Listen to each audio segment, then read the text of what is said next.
السلام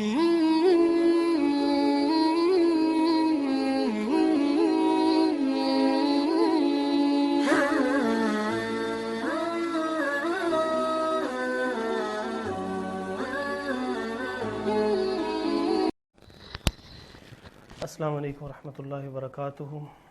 نحمده ونصلی علی رسولہ الکریم اما بعد فاعوذ باللہ من الشیطان الرجیم بسم اللہ الرحمن الرحیم رب اشرح لی صدری رب اشرح لی صدری رب اشرح لی صدری ویسر لی امری واحلل عقدۃ من لسانی یفقہوا قولی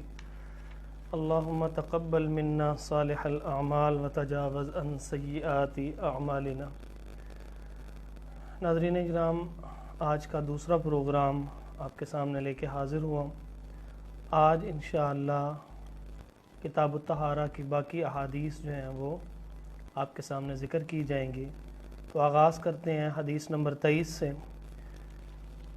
عن علی بن ابی طالب رضی اللہ تعالی عنہ قال كنت رجلا مذاء فاستحييت ان اسأل رسول اللہ صلی اللہ علیہ وسلم لمكان ابنتيه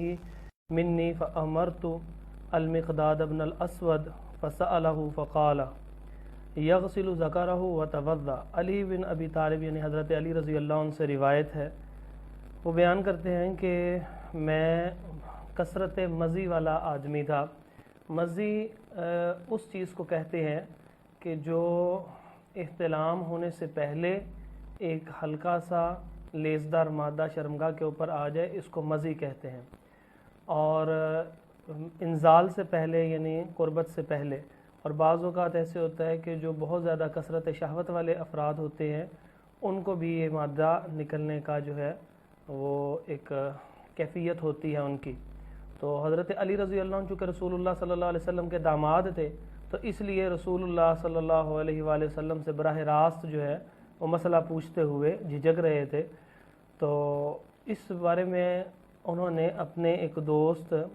مقداد بن اسود رضی اللہ تعالیٰ عنہ سے کہا کہ آپ رسول اللہ صلی اللہ علیہ وآلہ وسلم سے پوچھ کے بتائیے کہ یہ مسئلہ ہے۔ تو وہ کہہ رہے میں تو حیا میں تھا کہ میں کیسے نبی پاک صلی اللہ علیہ وسلم سے خود پوچھوں، کیونکہ ان کی بیٹی میرے گھر میں ہے۔ تو مقداد بن اسود رضی اللہ عنہ سے میں نے کہا کہ آپ پوچھیں، تو انہوں نے پوچھا تو نبی پاک صلی اللہ علیہ وسلم نے فرمایا یغسل ذکرہ وتوضا، کہ ان کو چاہیے کہ جس کا ایسا مسئلہ ہو مزی کا، تو اس کو چاہیے کہ وہ اپنی شرمگاہ کو دھو لے اور وہ وضو کرے۔ یعنی جو مزی نکلتی ہے وہ چونکہ وضو کو توڑنے والی ہوتی ہے، تو لہٰذا ان کو چاہیے کہ وہ شرمگاہ کو دھوئیں پہلے، یعنی استنجا کر لیں، اور پھر اس کے بعد جو ہے وہ وضو کریں۔ اور اسی طرح یہی الفاظ جو ہیں وہ صحیح بخاری کے اندر بھی ہیں، اور صحیح مسلم کے الفاظ وہ ذکر کیے گئے ہیں کہ توضا ونضح فرجک، کہ آپ ان کو کہیے کہ وہ وضو کرے، ایسا بندہ جس کو یہ مسئلہ ہو، اور اپنے جو شرمگاہ ہے اس کے اوپر چھینٹے مارے۔ تو یہاں پہ چھینٹے مارنے سے مراد دھونا ہے۔ اچھا، 24ویں حدیث ہے عن عباد بن تمیم رضی اللہ تعالی عنہ عن عبداللہ بن زید بن العاصم المازنی۔ عباد بن زید وہ عبداللہ بن زید بن عاصم المازنی رضی اللہ عنہ سے روایت کرتے ہیں، کہتے ہیں کہ شکیہ الی النبی صلی اللہ علیہ وآلہ وسلم الرجل یخیل الیہ انہ یجد الشیء فی الصلاۃ، کہ نبی پاک صلی اللہ علیہ وسلم کے سامنے جو ہے وہ شکایت کی گئی، یعنی ذکر کیا گیا ایک ایسے آدمی کے بارے میں کہ جس کو خیالات آتے تھے نماز میں۔ کس چیز کے خیالات؟ کہ گویا کہ ان کا وضو ٹوٹ گیا ہے نماز کے دوران، یعنی ہوا خارج ہو گئی، یہ خیال ان کو نماز کے درمیان میں آتا ہے۔ تو اب وہ کیا اس کے بارے میں حکم ہے؟ تو آپ صلی اللہ علیہ وسلم نے ارشاد فرمایا لا ينصرف حتى يسمع صوتا او يجد ريحا، کہ اگر ایسی کیفیت ہو کہ انسان کو نماز کے دوران یہ سوچ آ رہی ہو کہ شاید میرا وضو ٹوٹ چکا ہے، تو اس کو خالی اس سوچ کے ساتھ نماز نہیں توڑنی، حتی یسمع صوتا، یہاں تک کہ وہ آواز سنے ہوا کے خارج ہونے کی، او یجد ریحا، یا اس کی بدبو کو جب تک نہیں پائے گا اتنی دیر تک وہ سلام نہیں پھیرے گا، یعنی وہ اپنی نماز جاری رکھے گا۔ اور اس سے قواعد فقہیہ میں سے ایک مشہور قاعدہ جو ہے کہ الیقین لا یزول بالشک، کہ جو یقین ہوتا ہے وہ شک کے ساتھ ختم نہیں ہوتا، کیونکہ یہ انسان کو یقین تھا جب اس نے وضو کیا، تو خالی شک کے فائدے کی وجہ سے وضو ختم نہیں ہوگا۔ اور اسی طرح الحدیث الخامس والعشرون اور 25ویں حدیث یہ ہے کہ ان ام قیس بنت محسن الاسدی انہا اتت بابن لہا صغیر لم یأکل الطعام الی رسول اللہ صلی اللہ علیہ وسلم فی حجرہ، کہ ام قیس بنت محسن الاسدیہ رضی اللہ تعالی عنہ کہ جن کا ایک چھوٹا سا بچہ تھا اور وہ بھی کھانا نہیں کھاتا تھا، یعنی مدر فیڈ کے اوپر ہی تھا، ماں کے دودھ کے اوپر ہی تھا اس کی زندگی کا، اور اتنا چھوٹا تھا، وہ نبی پاک صلی اللہ علیہ وسلم کے پاس لے کے آئیں اور آپ صلی اللہ علیہ وسلم نے اس کو گود کے اندر بٹھا لیا، فبال علی ثوبہ، اب وہ بچہ تھا، اس نے نبی پاک صلی اللہ علیہ وآلہ وسلم کے کپڑوں کے اوپر ہی پیشاب کر دیا، فدعا بماء، تو نبی پاک صلی اللہ علیہ وسلم نے کوئی غصہ نہیں کیا، صرف آپ صلی اللہ علیہ وسلم نے پانی منگوایا، فنضحہ علی ثوبہ ولم یغسلہ، اور آپ صلی اللہ علیہ وسلم نے اس پانی کو جو ہے وہ اپنے لباس کے اوپر چھڑکا اور اس کو مزید نہیں دھویا، مطلب یہ کہ پانی اوپر بہا دیا جائے اور اس کو مکمل طور پہ مل مل کے دھونا یہ نہیں کیا آپ صلی اللہ علیہ وسلم نے۔ وفی حدیث عائشہ ام المؤمنین، اور عائشہ رضی اللہ عنہ کی جو حدیث ہے جو ام المؤمنین ہے، ان کی حدیث میں کیا آتا ہے کہ ان رسول اللہ صلی اللہ علیہ وآلہ وسلم اتیا بصبی، کہ نبی پاک صلی اللہ علیہ وآلہ وسلم کے پاس ایک بچہ لایا گیا، فبال علی ثوبہ فدعا بماء فاتبعہ ایاہ، تو نبی پاک صلی اللہ علیہ وسلم کی گود میں اس نے کپڑوں میں اس نے پیشاب کر دیا، تو آپ صلی اللہ علیہ وسلم نے پانی منگوایا، فاتبعہ ایاہ، اور اس کے اوپر بہا دیا، اور صحیح مسلم کی روایت ہے کہ فاتبعہ بولہ ولم یغسلہ، پانی تو آپ صلی اللہ علیہ وسلم نے اس پیشاب کے اوپر بہا دیا لیکن اس کو باقاعدہ طور پہ نہیں دھویا۔ تو مطلب یہ ہے کہ ایسا بچہ کہ جو ابھی کسی بھی قسم کی ماں کے دودھ کے علاوہ اور کوئی خوراک نہ کھا رہا ہو، وہ بچہ جو ہو اگر وہ پیشاب کر دے تو اس کے اوپر صرف چھینٹے مار دینا کافی ہوتا ہے، لیکن اگر وہ بچی ہو تو اس کو مکمل طور پہ دھونا پڑے گا، اس کے بارے میں بھی روایات موجود ہیں۔ اب سوال یہ پیدا ہوتا ہے کہ یہ جو کارپیٹ وغیرہ ہوتا ہے اس کا کیا حکم ہوگا؟ کارپیٹ کا بھی بالکل اسی طرح ہی حکم ہوگا، کیونکہ جو کپڑوں پہ نبی پاک صلی اللہ علیہ وسلم کے الفاظ یہاں پہ ہے کہ فبال علی ثوبہ، کپڑوں کے اوپر، تو کارپیٹ بھی جو ہے وہ کپڑے کی مانند ہوتا ہے، تو اس کا بھی وہی حکم ہوگا۔ البتہ آگے ایک حدیث آ رہی ہے، اس کے بارے میں انشاءاللہ کارپیٹ اور مٹی کے بارے میں تھوڑا سا فرق ذکر کرتا ہوں، اور وہ حدیث 26ویں حدیث ہے عمدۃ الاحکام کی، ان انس بن مالک رضی اللہ عنہ قال جاء اعرابی فبال فی طائفۃ المسجد فزجرہ الناس فنہاہم النبی صلی اللہ علیہ وآلہ وسلم فلما قضى بولہ امر النبی صلی اللہ علیہ وسلم بذنوب من ماء فاحرق علیہ۔ انس بن مالک رضی اللہ عنہ سے روایت کہتے ہیں کہ ایک پینڈو دیہات میں رہنے والا بندہ آپ صلی اللہ علیہ وسلم کے پاس آیا، مسجد کے صحن میں اس نے جو ہے وہ پیشاب کر دیا، فزجرہ الناس، تو لوگوں نے اس کو ڈانٹا، فنہاہم النبی صلی اللہ علیہ وسلم، نبی پاک صلی اللہ علیہ وسلم نے ان لوگوں کو منع کر دیا کہ اس کو مت ڈانٹو، فلما قضا بولہ، جب اس بندے نے پیشاب مکمل کر لیا، یعنی آدھ میں جب وہ بھی شروع کیا تو لوگوں نے اس کو ڈانٹنا شروع کر دیا، تو نبی پاک صلی اللہ علیہ وسلم نے اور لوگوں کو ڈانٹنے سے روک دیا۔ تو فقہا فرماتے ہیں کہ اگر وہ اس دوران آپ صلی اللہ علیہ وسلم نہ روکتے اور لوگ وہ ڈانٹتے رہتے تو وہ خوف زدہ ہو کے وہ آدھ میں پیشاب رک جاتا اور پھر یہ اس کی جسمانی تکلیف کا سبب بن سکتا تھا، اور اس کو اس مسئلے کا نہیں پتہ، وہ جان بوجھ کے ایسا نہیں کر رہا تھا، تو نبی پاک صلی اللہ علیہ وسلم نے لوگوں کو منع کر دیا۔ فلما قضا بولہ، جب اس نے بندے نے پیشاب کر لیا، امر النبی صلی اللہ علیہ وسلم بذنوب من ماء فحرق علیہ، تو آپ صلی اللہ علیہ وآلہ وسلم نے حکم دیا کہ پانی کا ایک ڈول لایا جائے، فحرق علیہ، اور اس کے اوپر پانی کا ڈول بہا دیا۔ تو اب یہاں پر جو ہے کہ یہاں پر کپڑے کا ذکر نہیں ہے، جو بڑے بندے کا پیشاب ہے اس میں جو خاص ذکر تھا ایسا بچہ کہ لم یأکل الطعام، کہ جو بھی کھانا نہیں کھاتا تھا، تو وہ چونکہ بھی کھانا نہیں کھاتا، یہ بڑا بندہ جو ہے وہ کھانا کھاتا ہے، اسی طرح بچی جو ہے وہ کھانا کھائے بیرونی یا نہ کھائے، صرف مدر فیڈ پہ بھی کیوں نہ ہو، اس کے پیشاب کے بارے میں بھی یہ ہے کہ اس کو دھونا پڑے گا۔ تو یہاں پہ نبی پاک صلی اللہ علیہ وسلم نے باقاعدہ طور پہ پانی کو بہانے کا حکم دیا۔ اب اگر کوئی بندہ بے دہانی کے اندر یا ایسا بچہ کہ جو بڑا ہو چکا ہے اور وہ عام ماں کی دودھ کے علاوہ بھی اس کی خوراک کے ذرائع ہیں، تو وہ اگر وہ کارپیٹ پہ پیشاب کر دیتا ہے تو اس کارپیٹ کو باقاعدہ طور پہ اچھی طرح دھونا پڑے گا، صرف پانی ڈالنا کافی نہیں ہوگا۔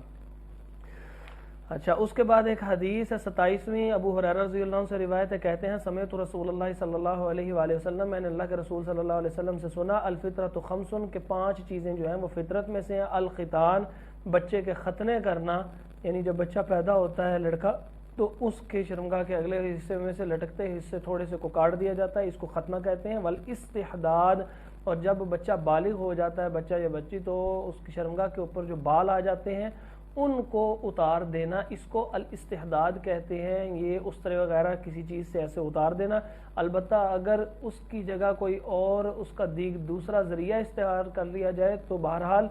یہ حکم تو پورا ہو جائے گا، لیکن اصل حکم جو تھا وہ الاستحداد ہی تھا۔ اور وقص الشارب، اور جس وقت مردوں کو بالغ ہونے کے اوپر اللہ رب العزت کی طرف سے چہرے کے اوپر بال آ جاتے ہیں تو ان میں سے جو مونچھیں ہوتی ہیں، یہ جو ہونٹ کے اوپر والے حصے ہوتے ہیں، اس کو کاٹ دینا، یہ بھی جو ہے فطرت کے اندر سے ہے۔ وتقلیم الاظفار، اور اسی طرح وہ جو انگلیوں کے اوپر ناخن ہوتے ہیں، ناخن جو ہے وہ جب ماس سے بڑھ جاتے ہیں تو اتنے حصے کو کاٹ دینا، یہ بھی فطرت میں سے ہے۔ ونتف الابط، اور بغلوں کے بالوں کو نوچ دینا۔ ابتدا میں اگر بچہ جو ہے اس کے جب بال آتے ہیں تو اس کو ٹویزر وغیرہ سے یا کسی موچنے سے جو ہے وہ کھینچنا شروع کر دیا جائے تو آہستہ آہستہ اس کو عادت پڑ جاتی ہے، لیکن یہاں پہ بھی عام طور پر لوگ جو ہے وہ سیفٹی ریزر استعمال کر لیتے ہیں۔ یہ سیفٹی ریزر وغیرہ کا استعمال جو ہے الاستحداد کہلاتا ہے، اور وہ شرمگاہ سے بالوں کو اتارنے کے لیے کیا جاتا ہے عام طور پہ، لیکن ہمارے ہاں اس کو بھی استعمال کر لیتے ہیں۔ لیکن نبی پاک صلی اللہ علیہ وسلم جو اصل حکم دے رہے ہیں وہ یہ ہے کہ بچوں کو ابتدا سے ہی پریکٹس کروائی جائے اور اس کی بغل کے جو بال ہیں وہ کسی ٹویزر یا اس طرح کھینچنے والی موچنے وغیرہ والی چیز کے ساتھ کھینچے جائیں۔ اچھا، اگر اس کے علاوہ اتار دیے جائیں چاہے کسی ریزر وغیرہ سے تو بہرحال نظافت پوری ہو جائے گی، پاکیزگی پوری ہو جائے گی پھر بھی، لیکن اصل جو ہے وہ سنت وہ وہی ہے جو بتایا جا رہا ہے کہ کھینچنا ہے بغلوں کے بالوں کو۔ اچھا، اس کے علاوہ یہاں پر ایک مسئلہ سمجھ لیجئے کہ شرمگاہ کے بالوں کا کتنے حصوں کو اتارنا ہے۔ جتنے حصے کے اوپر لفظ شرمگاہ استعمال ہوتی ہے صرف اتنے حصوں کو اتارنا، ارد گرد ٹانگوں وغیرہ کے بالوں کو نہیں اتارنا۔ تو اس کے بعد اگلی حدیث سنیے، باب الغسل من الجنابہ، جنابت کا جو غسل ہوتا ہے، یعنی انسان جس وقت حالت جنابت میں ہو تو اس وقت انسان کو کس انداز سے غسل کرنا چاہیے۔ حدیث ہے 28ویں، اور اس میں آتا ہے ابو ہریرہ رضی اللہ عنہ سے روایت ہے کہ ان نبی صلی اللہ علیہ وآلہ وسلم لقیہ فی بعض طرق المدینہ وہو جنوباً، کہ حضرت ابو ہریرہ رضی اللہ عنہ سے روایت کہتے ہیں کہ میری ملاقات ہوئی نبی پاک صلی اللہ علیہ وآلہ وسلم سے، کہ نبی پاک صلی اللہ علیہ وسلم مجھ سے ملے اور اس حالت میں میں تھا کہ میں جنبی تھا۔ تو وہ کہتے ہیں کہ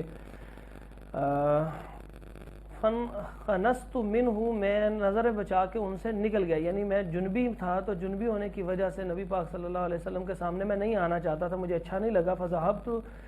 فاغتسلت، میں وہاں سے چلا گیا اور پھر میں نے غسل کیا۔ ثم جئت، پھر میں آیا، فقال صلی اللہ علیہ وآلہ وسلم این کنت یا ابا ہریرہ، تو ابو ہریرہ رضی اللہ عنہ کہنے لگے کہ نبی پاک صلی اللہ علیہ وسلم نے مجھ سے پوچھا آپ کدھر گئے تھے ابو ہریرہ؟ تو قال، ہم کہنے لگے کہ کنت جنباً، اللہ کے نبی پاک صلی اللہ علیہ وسلم میں جنبی ہو گیا تھا۔ فکرہت ان اجالسک وانا علی غیر طہارت، تو میں نے یہ بات پسند نہیں کی کہ میں طہارت کے بغیر آپ کے پاس جو ہے وہ بیٹھوں۔ تو نبی پاک صلی اللہ علیہ وآلہ وسلم کا فرمانے لگے آپ صلی اللہ علیہ وسلم سبحان اللہ ان المؤمن لا ینجس، کہ اللہ ہی پاک ہے، سبحان اللہ، بے شک مومن جو ہے وہ نجس نہیں ہوتا، پلیت نہیں ہوتا۔ تو مطلب اس کا یہ نہیں ہے کہ انسان جب جنبی ہو جائے تو وہ پھر جس طرح مرضی آزادانہ گھومتا پھرے، بس یہ ایک مسئلے کی وضاحت نبی پاک صلی اللہ علیہ وسلم نے ان کو کر دی کہ کافر اور مشرک کی طرح جو ہے مومن کبھی ناپاک نہیں ہوتا، کیونکہ مشرک کے متعلق آتا ہے کہ انما المشرکون نجس، ان کے مشرک وہ نجس ہے جس کے احکامات اور ہیں۔ جب مومن کو جو ہے وہ بیوی کے قریب چلا جائے یا اس کو رات کو احتلام ہو جائے یا اس کے اوپر غسل کسی بھی حالت میں اس طرح فرض ہو جائے تو پھر اس کے لیے لازم یہ ہے کہ وہ غسل ضرور کرے، لیکن اپنے آپ کو وہ ناپاک خیال نہ کرے۔ بس اس کے لیے چند ایک پابندیاں ہیں کہ وہ قرآن مجید کو ہاتھ نہ لگائے، مسجد کے اندر داخل نہ ہو، البتہ اس کے علاوہ جو ہے وہ نجس نہیں ہوتا۔ جب وہ نجس نہیں ہوتا تو وہ کسی کے پاس اس حالت میں بسا اوقات بیٹھ سکتا ہے۔ آگے ایک حدیث بھی آ رہی ہے، آپ اس کو ذرا غور سے سنیے گا۔ عائشہ رضی اللہ عنہا سے روایت ہے، کہتی ہیں کہ کانا رسول اللہ صلی اللہ علیہ وآلہ وسلم اذا اغتسل من الجنابۃ غسل یدیہ ثم توضأ وضوءہ للصلاۃ۔ تو یہ وضو کا طریقہ، غسل کا طریقہ بیان کر رہی ہیں کہ تھے رسول اللہ صلی اللہ علیہ وسلم جب غسل کرتے جنابت کا تو سب سے پہلے اپنے ہاتھوں کو دھوتے، ثم توضأ وضوءہ للصلاۃ، پھر جس طرح نماز کے لیے وضو کیا جاتا اس طرح وضو کرتے، ثم یخلل بیدیہ شعرہ حتی اذا ظن انہ قد اروى بشرتہ وافاض علیہ الماء 3 مرات۔ پھر وہ اپنے ہاتھوں کے ساتھ اپنے بالوں کے اندر ایسے اس کی جڑوں تک خلال کرتے، حتیٰ اذا ظن انہ قد اروى بشرته، کہ حتیٰ کہ ان کو یہ گمان ہونے لگتا کہ ان کی جو ہے وہ جلد اچھی طرح تر ہو چکی ہے۔ افاض علیہ الماء 3 مرات، تو 3 مرتبہ پھر اس کے اوپر بعد میں 3 چلو پانی ڈالتے، یعنی جب وضو کی طرح وضو کر لیتے۔ اور دوسری روایت آگے آ رہی ہے جس کے اندر ہے کہ پاؤں نہیں دھونے، اور چونکہ اس کے اندر سر کے اوپر سر کی جڑوں تک پانی ہاتھوں سے پہنچا دینا، تو لہٰذا امام احمد بن حنبل رحمۃ اللہ تعالیٰ علیہ سے یہ مسئلہ ہے ثابت ہے۔ وہ یہ فرماتے ہیں کہ علیحدہ سے مسا بھی نہیں پھر اس نے کرنا، تو یعنی وضو کے طرح انسان وضو کرے، جب غسل کے لیے بھی، اور غسل کے لیے جب وضو کر رہے تو جس وقت اپنے بازوؤں کو بایاں بازو کوہنی سمیت دھو چکا ہو تو اس کے بعد جو سر کا مسا کرنا ہے وہ نہ کرے، اس کی جگہ صرف اپنی انگلیوں کو گیلا کر کے اپنے بالوں کی جڑوں کو اچھی طرح تر کر لے، اور جب اس کو یہ گمان ہو جائے کہ اچھی طرح تر ہو چکی ہیں تو پھر اس کے بعد جو ہے نبی پاک صلی اللہ علیہ وسلم کا طریقہ یہ تھا کہ افاض علیہ الماء 3 مرات، کہ نبی پاک صلی اللہ علیہ وآلہ وسلم پھر 3 چلو ایسے بھر کے سر کے اوپر ڈال لیتے، ثم غسل سائر جسدہ، پھر سارے کے سارے جسم کو دھو لیتے۔ وقالت كنت اغتسل انا ورسول اللہ صلی اللہ علیہ وسلم من اناء واحد، اور عائشہ رضی اللہ عنہ فرماتی ہیں کہ میں اور اللہ کے رسول صلی اللہ علیہ وآلہ وسلم ایک ہی برتن سے غسل کیا کرتے تھے، یعنی وہ ایک ہی ٹب ہوتا کہ وہ غسل کیا کرتے، نغترف منہ جمیعا، اور ہم اکٹھے اس میں سے چلو بھرا کرتے تھے۔ تو اس میں بھی کوئی قباحت نہیں ہے کہ اس طرح اکٹھے غسل کیا جائے۔ میمونہ رضی اللہ عنہ بنت الحارث زوج النبی صلی اللہ علیہ وسلم، جو نبی پاک صلی اللہ علیہ وسلم کی زوجہ محترمہ ہیں، ان سے روایت ہے انہا قالت وضعت لرسول اللہ صلی اللہ علیہ وآلہ وسلم وضوء الجنابتی، کہ کہنے لگیں کہ میں نے نبی پاک صلی اللہ علیہ وآلہ وسلم کے لیے غسل جنابت کے لیے پانی رکھا، فاکفا بیمینی علی یسارہ مرتین او ثلاثا، تو آپ صلی اللہ علیہ وسلم نے اپنے دائیں ہاتھ سے اپنے بائیں کے اوپر جو ہے وہ 2 دفعہ یا 3 دفعہ پانی انڈیلا، ثم غسل فرجہ، پھر اس کے بعد آپ نے اپنی شرمگاہ کو دھویا، مطلب یہ کہ اپنے دائیں ہاتھ سے بائیں ہاتھ کے اوپر پانی ڈال کے بائیں ہاتھ کو یعنی یوں ایسے سمجھ لے کہ یوں پانی لیا اور اس کے اوپر ڈالا اور اچھی طرح اس کو دھویا، پھر اب جب دونوں ہاتھ دھل گئے ثم غسل فرجہ، پھر اس کے بعد اپنی شرمگاہ کو دھویا آپ صلی اللہ علیہ وسلم نے، ثم ضرب یدہ بالارض او الحائط مرتین او ثلاثا، پھر آپ صلی اللہ علیہ وسلم نے اپنے ہاتھوں کو جو ہے وہ زمین پر یا دیوار کے اوپر 2 یا 3 دفعہ ملا، پھر ثم مضمض، پھر اس کے بعد وہ ہاتھ دھونے کے بعد جو ہے وہ پھر کلی کے اندر منہ میں پانی گھمایا، وسطن شکا، اور ناک میں پانی چڑھایا، جب ناک میں پانی چڑھانا ہے تو وسطن سارا پہلے گزر چکا ہے کہ ناک میں سے پانی صاف بھی کرنا ہے، ثم غسل وجہہ وذراعیہ، پھر اپنے چہرے اور اپنے چہرے کو دھونا اور پھر اپنے بازوؤں کو دھونا، یعنی اس کوہنی سمیت اس طرح مکمل دائیں اور بائیں کو دھو لینا، ثم افاض علی رأسہ الماء، پھر اپنے سر کے اوپر پانی کو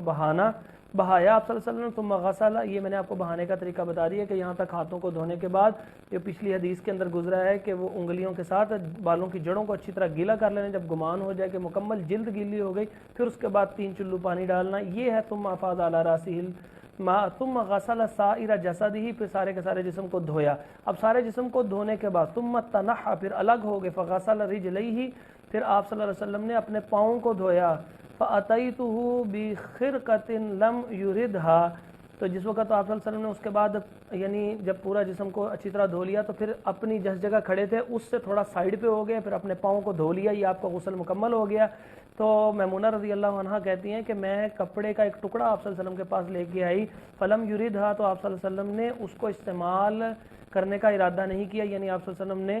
اس کو استعمال نہیں کیا، فجعل ينفض الماء بيديه، پھر آپ صلی اللہ علیہ وسلم نے اپنے ہاتھوں سے جسم سے وہ پانی کو ایسے جھاڑنا شروع کر دیا۔ اچھا، استعمال اگر انسان کرنا چاہے کوئی تولیہ وغیرہ تو وہ کر سکتا ہے، لیکن یہ نبی پاک صلی اللہ علیہ وسلم کا طریقہ تھا کہ وہ اس وقت آپ صلی اللہ علیہ وسلم نے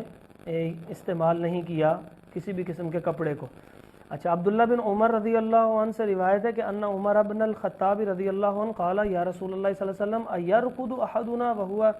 احدنا وهو جنوب، کہ اللہ کے نبی پاک صلی اللہ علیہ وسلم کہ عمر بن خطاب رضی اللہ عنہ کہتے ہیں کہ پوچھا آپ صلی اللہ علیہ وسلم سے انہوں نے کہ اللہ کے رسول صلی اللہ علیہ وسلم ایرقد احدنا وهو جنوب، کہ کیا ہم جنوبی ہونے کی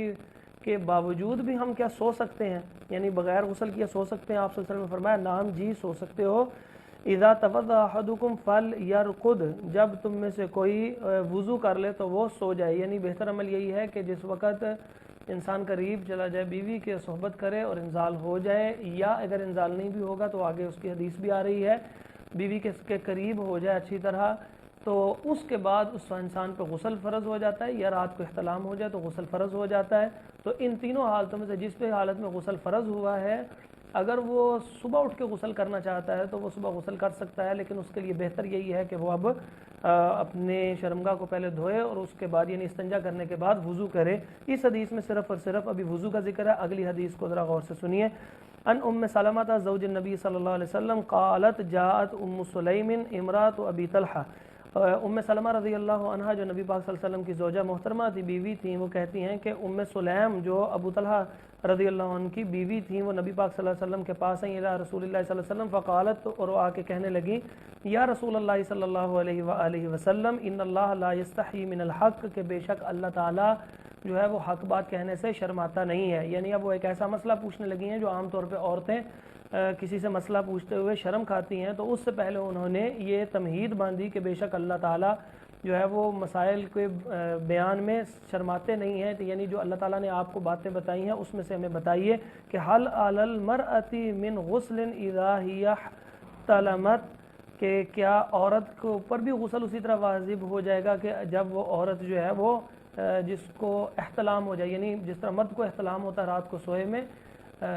اسی طرح کیا عورت کو جب احتلام ہو جائے تو کیا عورت کے اوپر بھی اسی طرح غسل فرض ہے؟ فقال رسول اللہ صلی اللہ علیہ وآلہ وسلم، آپ صلی اللہ علیہ وسلم نے ان کو مسئلہ بتایا کہ نعم جی بالکل اسی طرح ان کے اوپر بھی غسل فرض ہے۔ اذا رأت الماء، کہ جس وقت وہ پانی کو دیکھ لیں، یعنی پانی یعنی صبح اٹھیں اور آپ کو معلوم نہ ہو سکے اور پھر جو ہے وہاں پر آثار جو ہے وہ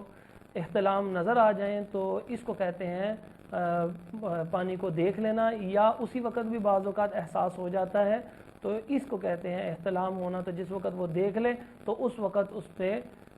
غسل لازم ہے، لیکن اگر اس نے خواب کے اندر یہ کیفیت محسوس کی ہے لیکن اس وقت اس کی آنکھ کھلی اور اس کے جسم سے کوئی مادہ نہیں خارج ہوا، یعنی باقاعدہ طور پہ احتلام نہیں ہوا، صرف خواب میں اس کو احساس ہوا ہے، تو پھر اس کے اوپر غسل فرض نہیں ہوگا، کیونکہ حدیث کے لفظ ہے اذا رأت الماء، جب وہ پانی کو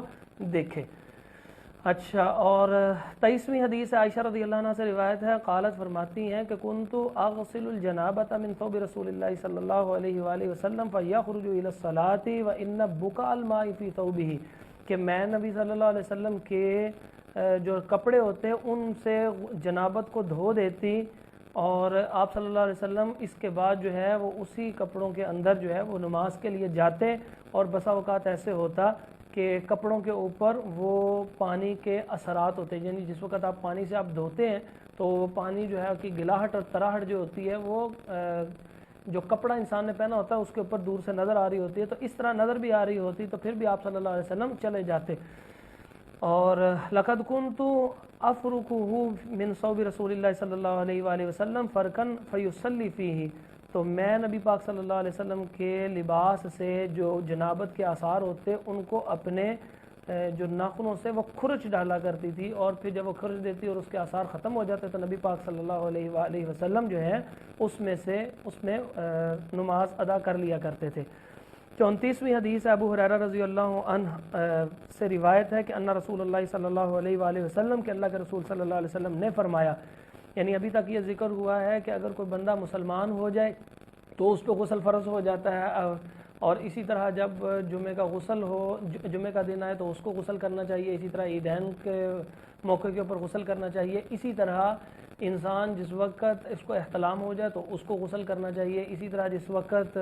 انسان اپنی بیوی سے صحبت کرے تو غسل کرنا چاہیے۔ بسا اوقات صحبت کے دوران جو ہے وہ انزال نہیں ہوتا، تو اس کیفیت کے متعلق یہ حدیث ہے کہ اذا جلس بین شعابی حل اربع، کہ جس وقت آدمی چاروں ٹانگوں کے اوپر بیٹھ جائے، مطلب یہ کہ بیوی کے قریب چل جائے، ثم جہدہا، پھر وہ کوشش کرے یعنی اب صحبت اختیار کر لے، وجب الغسل، تو غسل اس کے اوپر واجب ہو جاتا ہے خواہ انزال ہو یا نہ ہو، کیونکہ آگے لفظ ہے صحیح مسلم کے کہ وَإِن لَّمْ يُنزِلْ، اگر انزال نہ ہو تب بھی اس کے اوپر غسل فرض ہے۔ یہ مسائل کے بیان کرنے میں شرم اس لیے نہیں کرنی چاہیے کیونکہ اب ایک بندہ قریب چلا جائے، اس کے اوپر غسل فرض ہو گیا اور وہ اس حالت کے اندر نمازیں پہ نمازیں پڑھی جا رہا ہے تو اس کی نماز نہیں ہوگی کیونکہ اس کے اوپر تو غسل فرض ہے۔ تو ان مسائل کو سمجھنا تو شرم ان کے اندر مانے نہیں آنی چاہیے۔ جیسے پیچھے ایک حدیث میں بھی آیا ہے کہ ام سلیم رضی اللہ عنہ جو ابو طلحہ رضی اللہ عنہ کی بیوی تھی، انہوں نے بھی آگے نبی پاک صلی اللہ علیہ وسلم سے یہ مسئلہ پوچھا۔ بس اس میں یہ بات واضح رہے کہ جب مسائل پوچھے جا رہے ہوں تو ان مسائل کے پوچھنے میں الفاظ پوری حیا والے ہوں۔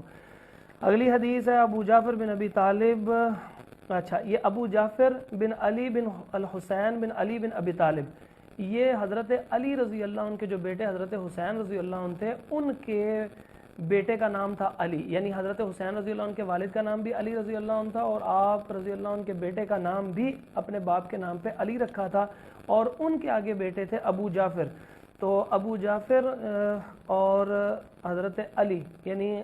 حسین رضی اللہ عنہ کے بیٹے رحمۃ اللہ تعالی علیہم اجمعین، انہ کانا ہوا و ابوہ عند جابر ابن عبداللہ و عندہ قوم رضی اللہ عنہ، کہ وہ اور ان کے والد یعنی ابو جعفر یعنی حسین رضی اللہ عنہ کے پوتے ابو جعفر اور حسین رضی اللہ عنہ کے بیٹے جناب علی رحمۃ اللہ تعالی علیہ، یہ دونوں ہی جابر بن عبداللہ رضی اللہ عنہ کے پاس بیٹھے ہوئے تھے اور ان کے پاس کچھ اور افراد بھی موجود تھے۔ فسألہ، تو ان اور بندوں نے سوال کیا عن الغسل، غسل کے متعلق، فقال یکفیک صاع، تو انہوں نے کہا کہ آپ کو ایک صاع غسل کے لیے پانی ایک صاع جو ہے وہ کافی ہوگا، یہ تھوڑا سا پانی ہوتا ہے، بہت زیادہ نہیں ہوتا۔ فقال رجل، تو ایک آدمی نے کہا ما یکفینی، کہ مجھے تو یہ تھوڑا سا پانی سے میں تو غسل نہیں کر سکتا۔ فقال جابر، تو جابر رضی اللہ عنہ کہنے لگے کہانا یکفی من ہوا اوفر من کا شعرا و خیر من کا یرید رسول اللہ صلی اللہ علیہ وآلہ وسلم، کہ جابر رضی اللہ عنہ فرمانے لگے کہ آپ سے زیادہ بالوں والے اور آپ سے بہتر، مطلب ان کا یہ تھا کہ رسول اللہ صلی اللہ علیہ وسلم جو ہیں ان کو یہ کافی تھا پانی، ایک سا سے وہ غسل کر لیا کرتے تھے، یعنی ایک تقریباً بالٹی کے قریب بنتا ہے پانی، اس سے آرام سکون سے وہ غسل کر لیا کرتے تھے۔ ثم امنا فی ثوب، پھر آپ رضی اللہ عنہ نے ایک ہی کپڑے میں نماز پڑھائی۔ اب ایک کپڑے کے اندر نماز پڑھانے کی کیفیت یہ ہوتی ہے کہ یہ جو کندھے ہیں ان کو ڈھانپا رکھنا ضروری ہے، تو جس وقت ایک کپڑے میں نماز پڑھائی وہ آگے نماز کے ٹاپک میں آئے گا، میں انشاءاللہ وہاں پہ آپ کو ایک کپڑے میں نماز کس طرح پڑھائی تھی میں اس انداز سے آپ کو بتاؤں گا انشاءاللہ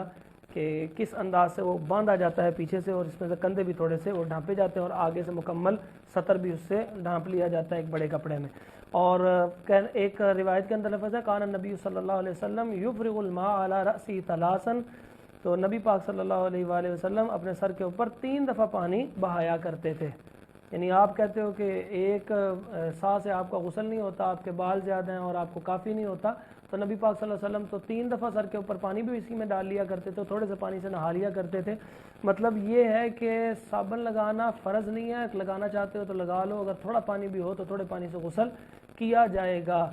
یہ بہانہ نہیں ہوگا کہ پانی تھوڑا ہے تو میں غسل کیسے کروں، تھوڑا سا پانی موجود ہے تو غسل آرام سے ہو جائے گا، کچھ پریکٹس کر کے دیکھیے انشاءاللہ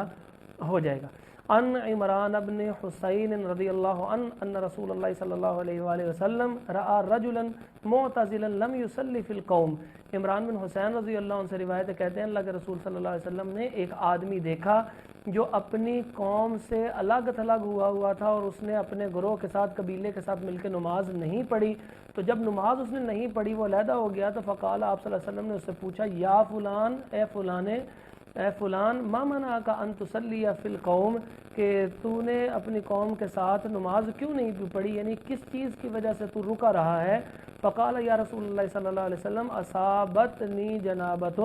ولا ماء،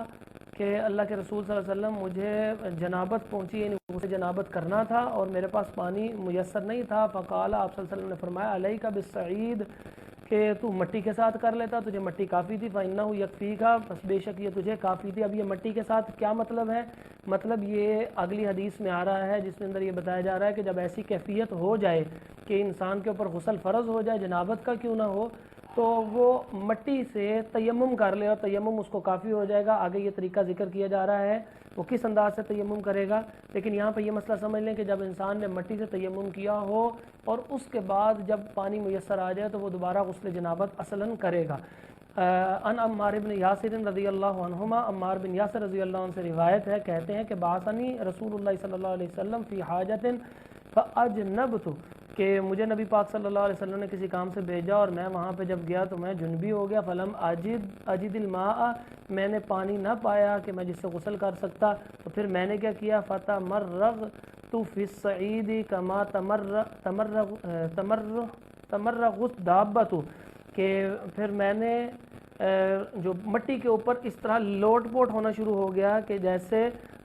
جو جانور ہے اس کا تمرغ ہوتا ہے، تمرغ کہتے ہیں اس کا لوٹ پوٹ ہونا، یعنی جس طرح کہ جانور زمین کے اوپر لیٹ جاتا ہے کبھی ادھر اور کبھی ادھر ہونا شروع ہو جاتا ہے اور سارے جسم پہ اس کے مٹی لگ جاتی ہے، تو میں بھی بالکل اسی طرح ہونے لگ پڑا۔ ثم اتیت النبی صلی اللہ علیہ وآلہ وسلم، پھر میں نبی پاک صلی اللہ علیہ وسلم کے پاس آیا، فذکرت ذالک، یہی بات میں نے آپ صلی اللہ علیہ وسلم کو آ کے بتائی کہ یہ مسئلہ ہو گیا تھا میرے ساتھ اور میں نے اس طرح پورے جسم کے اوپر مٹی جو ہے وہ لگا لی زمین کے اوپر لوٹ پوٹ ہو کے۔ فقال آپ صلی اللہ علیہ وسلم نے فرمایا انما کان یکفیک ان تقول بیدیک ہاکذا کہ تو اسی طرح کرتا اپنے ہاتھوں کے ساتھ، اور پھر وہ طریقہ بتایا کہ کس طرح کرتا، تو فرمایا کہ پھر یہ اگر اس طرح کرتا جو ابھی آگے طریقہ آ رہا ہے تو یہ تجھے کافی تھا، یعنی تجھے لوٹ پوٹ ہونے کی ضرورت نہیں تھی۔ ثم پھر آپ صلی اللہ علیہ وسلم وہ طریقہ کیا کر کے دکھایا، ضرب بیدیہ الارض ضربۃ واحدۃ، زمین کے اوپر ہاتھوں کو مارا، یعنی اس طرح ایسے ہاتھ لگائے کہ جس سے مٹی جو ہے ان ہاتھوں میں لگ گئی۔ ثم مسح الشمال علی الیمین وظاہرہ کفیہ ووجہہ، پھر اپنے جو ہے بائیں ہاتھ کو، یہ جو بائیں ہاتھ ہے پھر اس کی دائیں ہاتھ کی ایسے گھمایا اور صاف کیا، اور اسی طرح دائیں ہاتھ کے اوپر پھیر لیا اور پھر اپنے چہرے کے اوپر ایسے پھیر لیا، یعنی یہ یوں ایسے مٹی کے اوپر پھر ہاتھ لگائے اور پھر اس کے بعد جو ہے وہ اس انداز سے بائیں ہاتھ کو دائیں ہاتھ کے اوپر ایسے لگا دیا، دائیں اس کے اوپر اور نیچے، اور اسی طرح دائیں کو بھی اسی طرح کر لیا، تو اس کے بعد اپنے چہرے کے اوپر ایسے ہاتھوں کو پھیر لیا، تو یہ تیمم مکمل ہو گیا۔ اور یہ غالباً موطا امام مالک میں حدیث ہے کہ پورے ہاتھوں کو یعنی کوہنیوں تک بھی ایسے کیا جا سکتا ہے اور خالی ہاتھوں پہ بھی۔ اچھا، اس کے بعد حدیث ہے جابر بن عبداللہ رضی اللہ عنہ سے روایت ہے کہ ان نبی صلی اللہ علیہ وآلہ وسلم قال کہ بے شک نبی پاک صلی اللہ علیہ وسلم نے فرمایا اوتیت خمسا لم یعطہن احد من الانبیاء قبلی، کہ مجھے 5 ایسی چیزیں ملی ہیں کہ جو انبیاء میں سے پہلے کبھی کسی کو نہیں ملی۔ الاول یعنی ان میں سے پہلی یہ ہے نصرت بالرعب مسیرۃ شہر، کہ مجھے 1 مہینے کے فاصلے پر میں ابھی ہوں تو لوگوں کے دلوں میں میرا رعب بیٹھ جاتا ہے، یعنی اتنا رعب ہوتا ہے، میں اتنی دور بھی ہوں تو میرے نام کا اور میری جلالت کا رعب اللہ رب العزت نے دوسروں کے کفار کے دلوں میں ڈال دیا ہے۔ وَجُعِلَتْ لِيَ الْأَرْضُ مَسْجِدًا وَطَهُورًا فَإِنَّمَا رَجُلٌ مِّنْ أُمَّتِي أَدْرَكَتْهُ الصَّلَاةُ فَلْيُصَلِّ، کہ میرے لیے زمین کو سجدہ گاہ بنا دیا گیا اور پاکیزگی حاصل کرنے کا ذریعہ بنا دیا گیا، یعنی جس جگہ کے اوپر مرضی ہم نماز پڑھ سکتے ہیں میری امت، اور اسی مٹی سے، صاف مٹی سے طہارت بھی حاصل کر سکتے ہیں، جیسے کہ ابھی تیمم کا ذکر بھی آیا ہے۔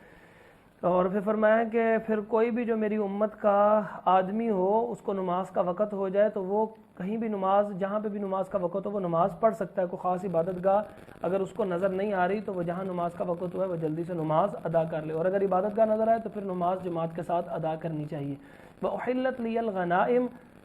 اور میرے لیے جو ہے وہ مال غنیمت کو حلال کر دیا گیا، اور آگے فرمایا وَلَمْ تَحِلَّ لِأَحَدٍ قبلی، اور میرے سے پہلے کسی کے لیے بھی مال غنیمت کو حلال نہیں کیا گیا تھا، جتنی مال غنیمت ہوتی وہ کھلے میدان میں رکھ دی جاتی، آسمان سے آگ آتی اور اس کو ختم کر دیتی، جبکہ جو نبی پاک صلی اللہ علیہ وسلم کے لیے آپ صلی اللہ علیہ وسلم فرماتے ہیں کہ میرے لیے اور میری امت کے لیے یہ چیزیں حلال کر دی گئی ہیں، اور ہم دوسروں سے حاصل ہونے والا یہ جو مال ہے اس کو استعمال کر سکتے ہیں جو جہاد کے اندر حاصل ہوتا ہے۔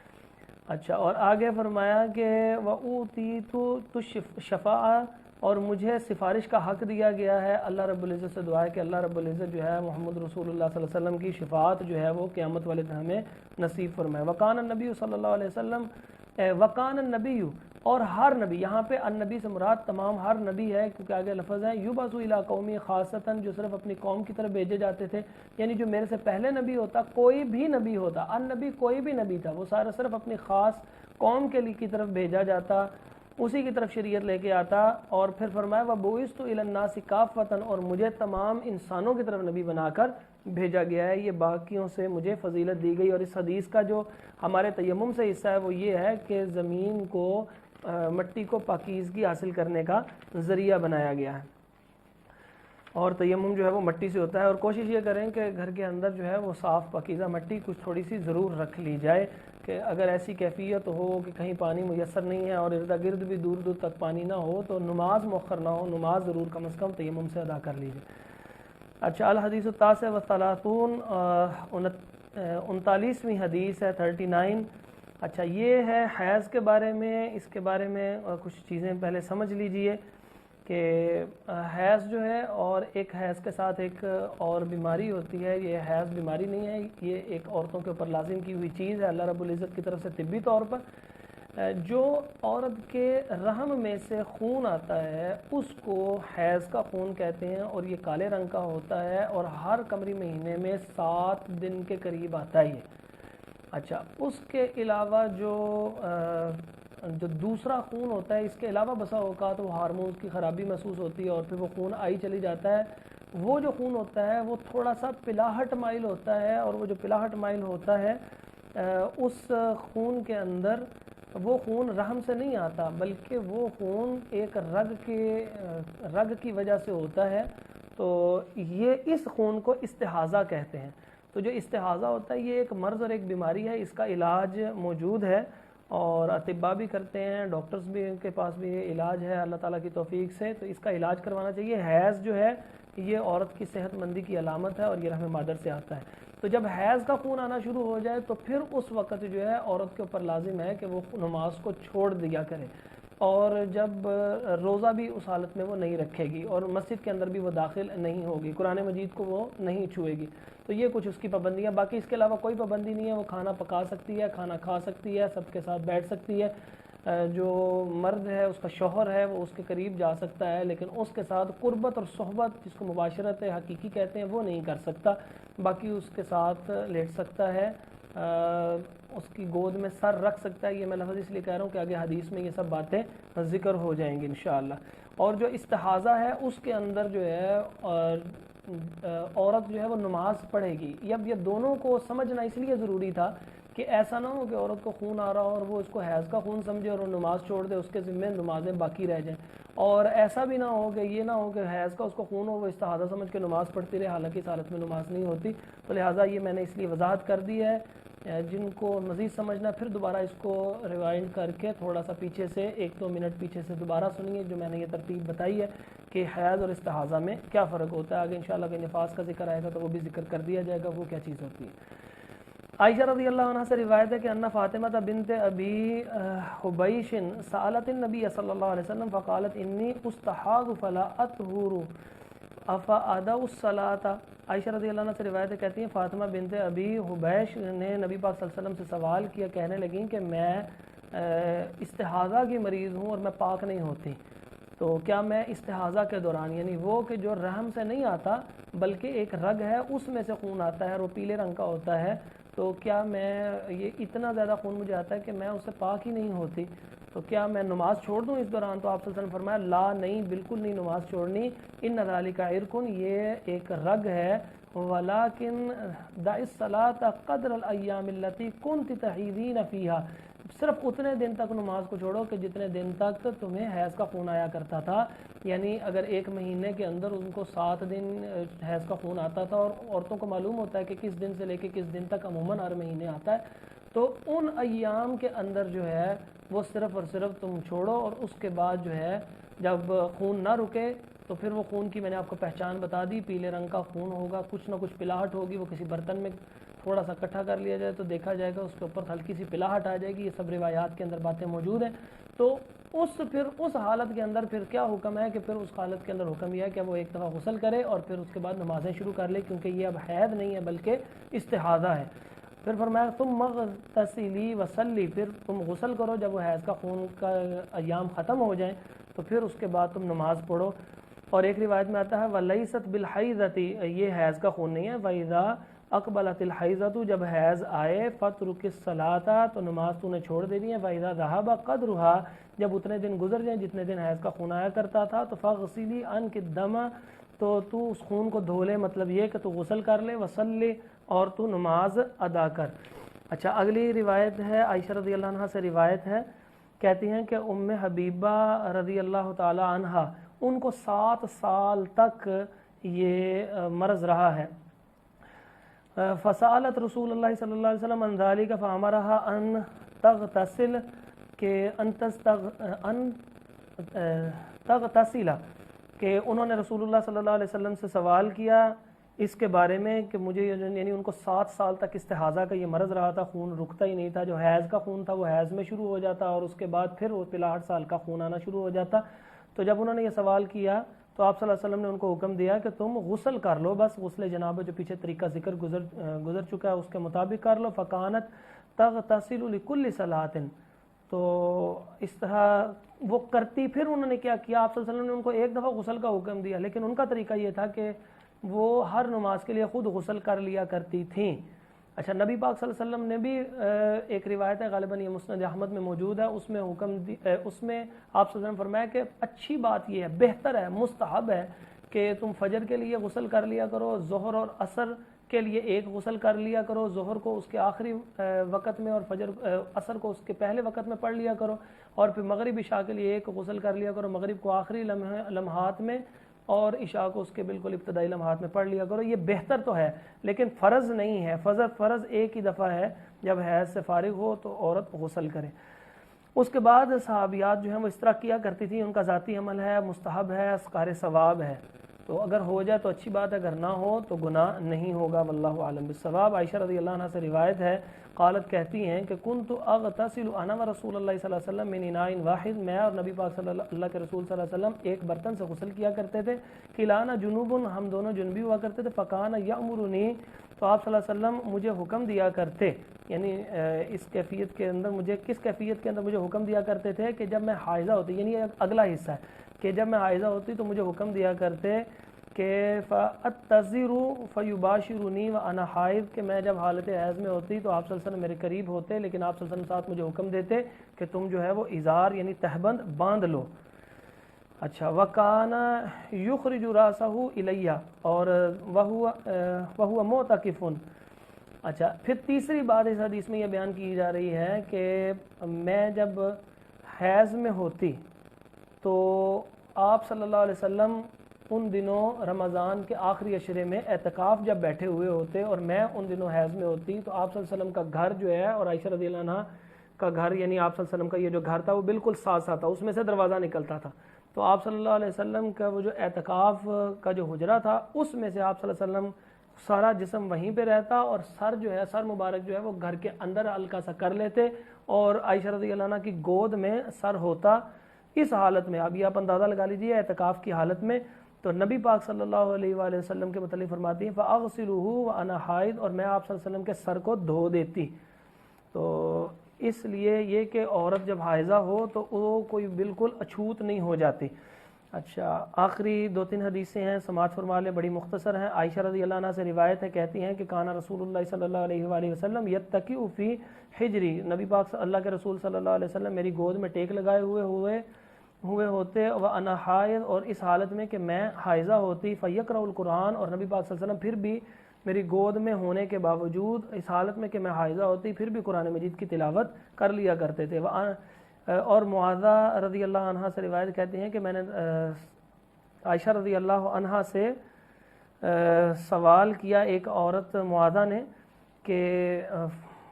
فَقُلْتُ، میں نے کہا ما بال الحائض تقضی الصوم ولا تقضی الصلاۃ، تو کیا وجہ ہے کہ حائضہ جو ہے وہ جب اس کو حیض آ جائیں گا تو وہ روزے نہیں رکھتی، تو وہ روزے جب وہ نہیں رکھے گی رمضان کے، اس کے بعد اس کی قضا دے گی، اور جبکہ نماز جب وہ حائض ہونے کی وجہ سے چھوڑتی ہے تو وہ اس نماز کی قضا نہیں دیتی۔ تو کہنے لگی، عائشہ رضی اللہ عنہ نے اس سے پوچھا تو بی بی کیا خارجی ہے؟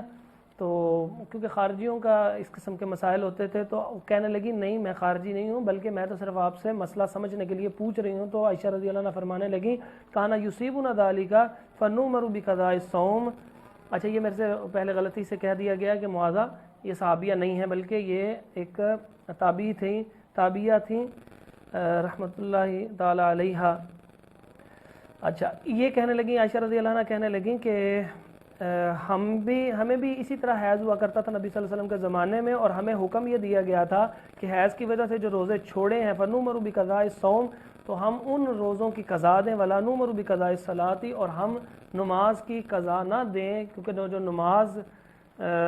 چھوٹتی ہے حیض کی وجہ سے، ہم اس کی قضا نہیں دیں گے، جب بلکہ روزوں کی قضا دیں گے۔ ہمارے ہاں جو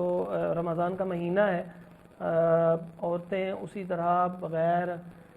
بتائے اور لوگوں کو حیا کی وجہ سے گھر میں کسی کو بھی نہیں معلوم ہوتا، صرف خاوند کو عموماً معلوم ہوتا ہے کہ بیوی حیض کے ساتھ ہے، اور وہ اسی طرح اٹھتی ہے اور وہ روزے کے لیے یعنی سحری پکاتی ہے، اور اسی طرح سارا دن جو ہے وہ بچوں کے سامنے بھی پرہیز کرتی ہے کھانے سے، کہ ان معاملات کو ان کو نہیں پتہ ہوتا۔ اللہ تعالیٰ ان باتوں پہ ان کو اجر عظیم عطا فرمائے، لیکن ان کے لیے لازم یہ ہے کہ جس وقت یہ ایام گزر جائیں تو پھر اگلے رمضان کے آنے سے پہلے پہلے وہ روزے جو ان کے حیض کی وجہ سے رہ گئے ہیں اس کو ضرور بھی ضرور رکھیں، یہ لازمی اور فرض ہیں، اس کی معافی نہیں ہے۔ اللہ رب العزت سے دعا ہے کہ اللہ تعالیٰ جو ہم نے کہا ہے اس کو قبول فرمائے، اس کے اوپر عمل کی توفیق عطا فرمائے، اور کچھ نہ کچھ غلطیاں بسا اوقات یہ قرات کے اندر ہو جاتی ہیں، اللہ رب العزت ان سے درگزر فرمائے۔ اقول قولی ھذا استغفر اللہ لی ولکم ولجمیع المسلمین، والصلاۃ والسلام علی اشرف الانبیاء والمرسلین۔